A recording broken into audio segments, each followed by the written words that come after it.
with such an intelligent audience, it will not have escaped your notice that I am not Lord Bruce.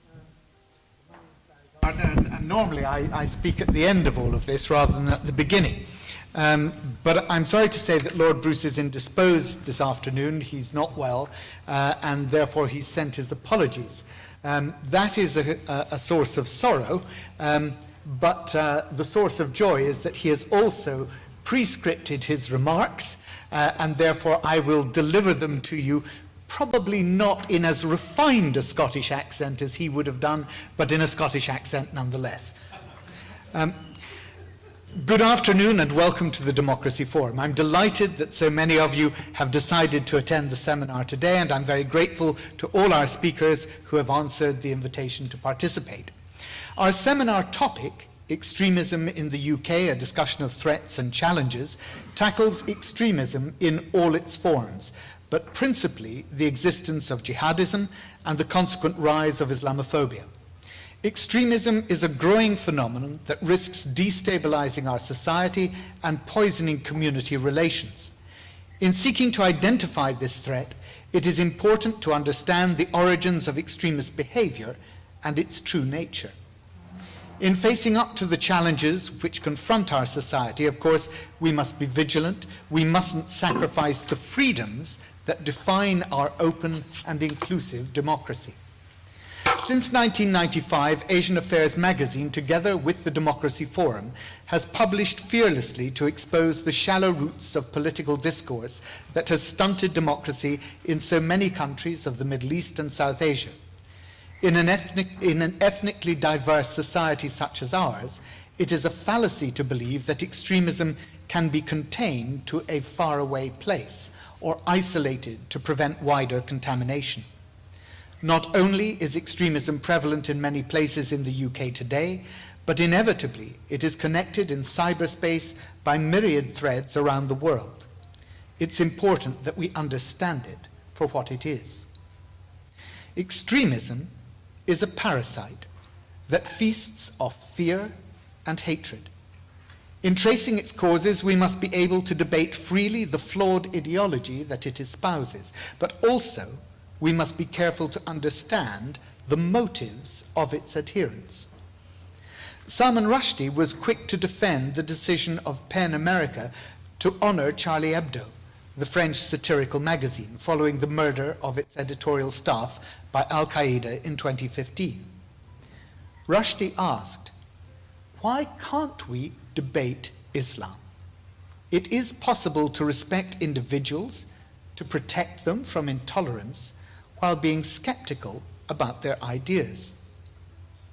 If we give ourselves the license to debate Islam, then we must acknowledge how a continuum of intolerance and ignorance has led to the vilification of Islam."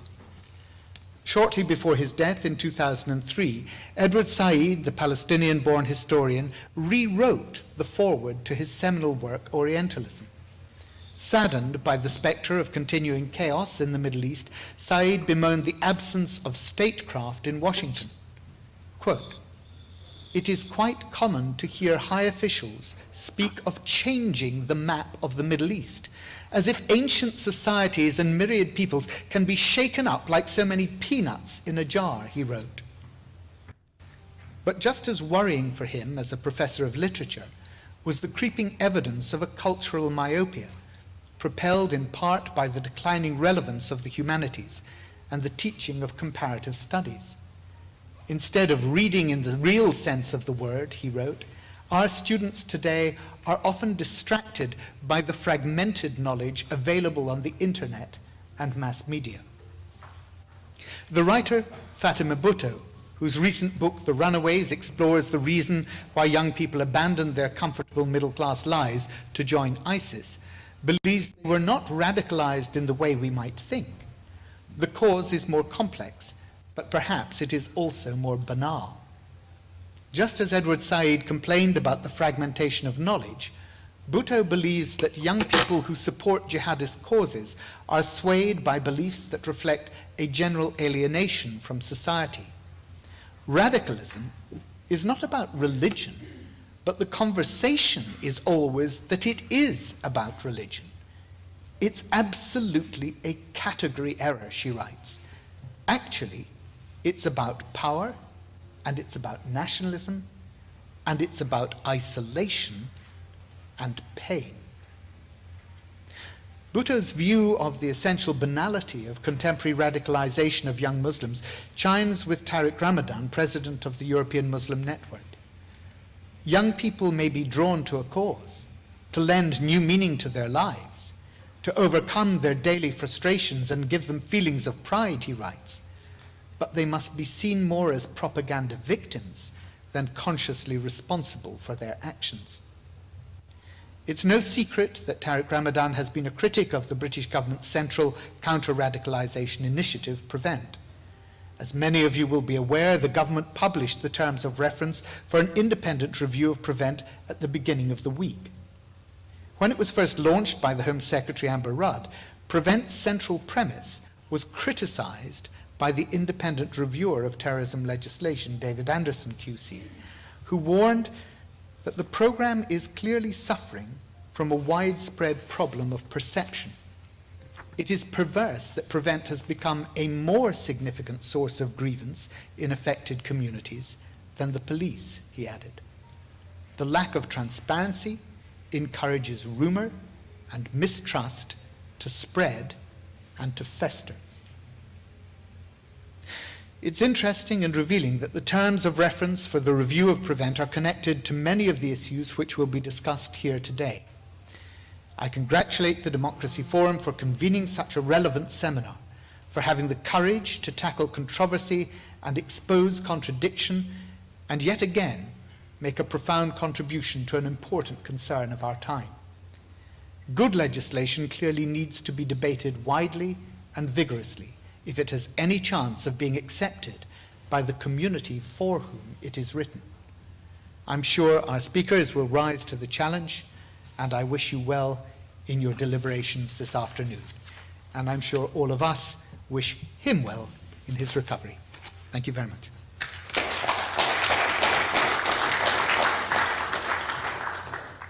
Thank you, this is working. Thank you, Barry, and thank you, Lord Bruce, for that excellent summation. We're here today to discuss extremism in the UK, a discussion of threats and challenges. Quite an emotive issue for some, I'm sure. We have an intimidatingly knowledgeable panel of experts, but I just want to say before we start that my first confrontation with extremism began on my first war correspondence assignment in Sri Lanka.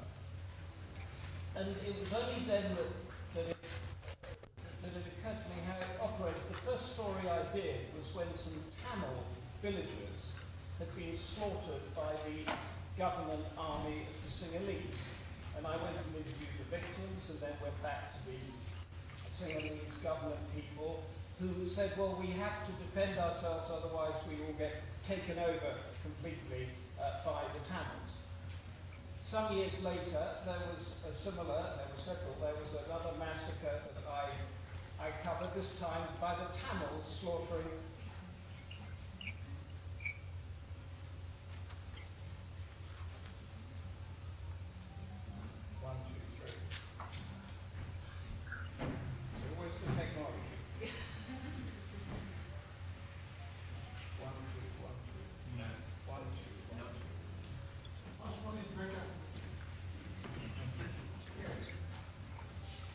knob I'm not pushing.